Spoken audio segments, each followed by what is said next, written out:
Good morning, my lovely little ghosts, and welcome to the Dark Orchard. I'm Laura, and this is a baking video.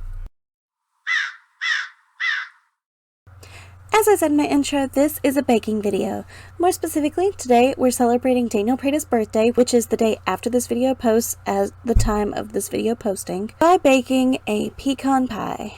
When I think about the fall season and the leaves changing, another thing that pops into my brain, Daniel Preda. For some reason, I just get these epic fall vibes from this man, and he's one of my absolute favorite creators. So what better way to celebrate his birthday than to do a fall-themed dessert in honor of the birth. Before we get started, let me tell you a little bit about how I decided to do a pecan pie over any others. First off, the Dark Orchard, the biggest trees, pecan trees. 2 very large pecan trees that were very fruitful for the first year in like 5 years.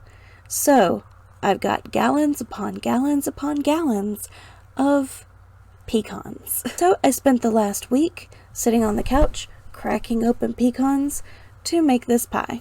I'm also going to make some candied yams later, but for the sake of this video, to make this pie. And let me tell you, a gallon is a lot of pecans. So I'm swimming in pecans. And then another thing that led me to making this pie above others, it was my grandfather's specialty.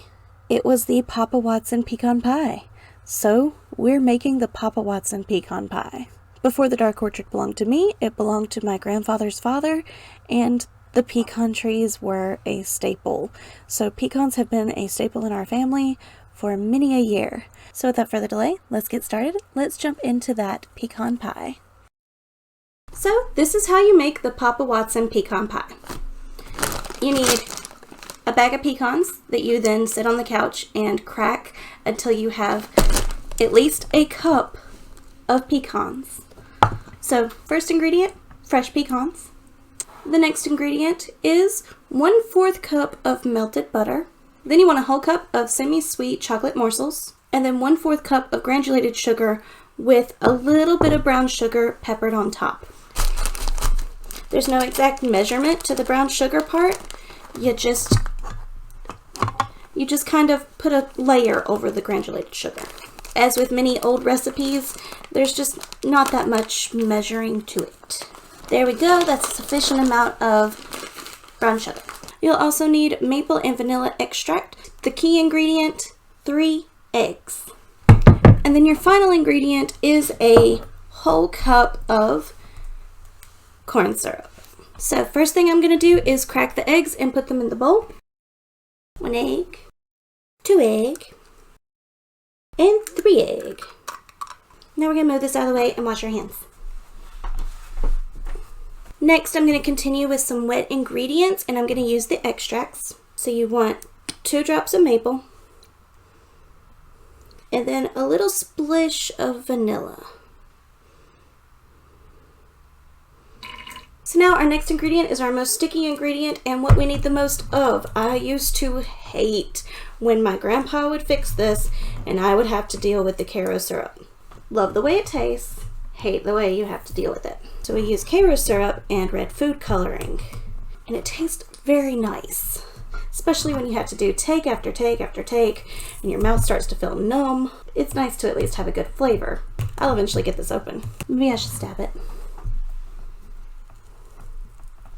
Whoop, there we go. Be very careful when working with corn syrup. It's like maple syrup and it will be sticky. So I'm going to fill my Pyrex up to a cup, and you see how slowly this runs? Right at a cup, which is half the bottle, in case you don't want to measure it out, because I usually don't. And pour it into the wet mixture. Okay, and then you add your 1/4 cup of melted butter. Now that the wet ingredients are in there, I'm going to plop my sugar down in it.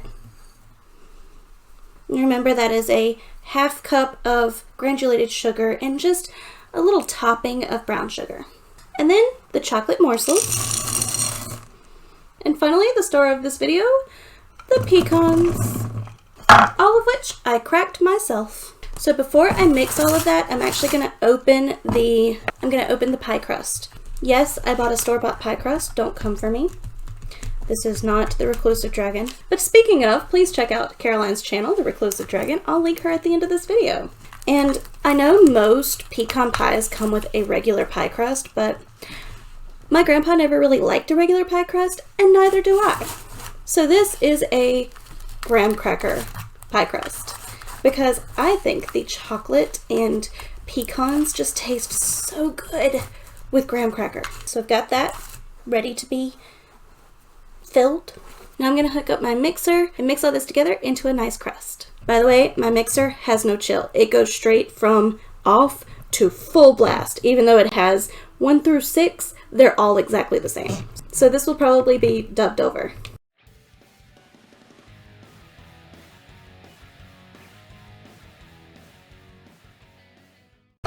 So the Papa Watson pecan pie is full of sugary things, and I highly doubt that Daniel Preda would even touch this dessert. Or he'd at least alter it. But I guarantee if you're a sugar lover like me, you're gonna love it. It's well combined, and now I'm going to just put it in the pie crust and put it in the oven. I'm going to turn it this way so you can see what it actually looks like. Now that it's all mixed together, it's a lovely caramely color. So I'm actually going to take my spoon and kind of mix it around, make sure that everything is laid properly, because the pecans are kind of heavy and sometimes they distribute differently than they should. Okay, it's nice and even. Now I'm going to put this in my oven, which is preheated to 325, and I'm going to cook it for about an hour. So I'll see you in an hour. For you, it'll be literal seconds. Alrighty, toaster oven is currently slanted. Don't know how that happened, but the pie is a little wonky because of it, but it still will taste good, I hope. I've never actually tried this recipe without making it with my grandfather, so we're gonna see if he had a secret ingredient I don't know about. For the topping, we're going to be using caramel syrup. So then I'm gonna take just pinches of powdered sugar and powder it over top. Where the pie was sitting sideways, it's had an issue with the caramel pooling instead of staying in the shape I made it in. But that's okay, because caramel's caramel. Okay, I'm going to push the pie a little out of frame and grab some whipped cream. Because once I cut it into a slice, I'm going to put some whipped cream on it. And then, as big as a mess as it is, I'm still going to add some whipped cream. And I'm going to hold it down here and just squirt it. And the reason the slices are very goopy is because I haven't let it cool very long. I wanted some warm pecan pie. So it is goopy, but it will be just as good, I hope. Alrighty, let's give this a try. Yep, that's definitely the Papa Watson pecan pie. There's just such a happy dance of flavors. Super sugary, but that's the way we like it.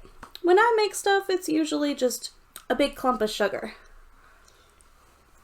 It's so yummy. So yummy. So sugary, but so yummy. But in a way, it was also very nostalgic, so I didn't mind. So join me in wishing Daniel Preda a very happy birthday. So for the comments down below, tell me if your family has a special recipe, especially if it's a dessert. If you want to share it, that's okay. And if you don't talk to me about that, tell me what your favorite Daniel Preda video is. And if you don't talk to me about that, just talk to me about something, because I'd love for you to talk to me down in the comments. Thank you so much for watching. I hope you enjoyed this video, and I hope you come around again soon. Say bye. Bye. Am I out of focus again?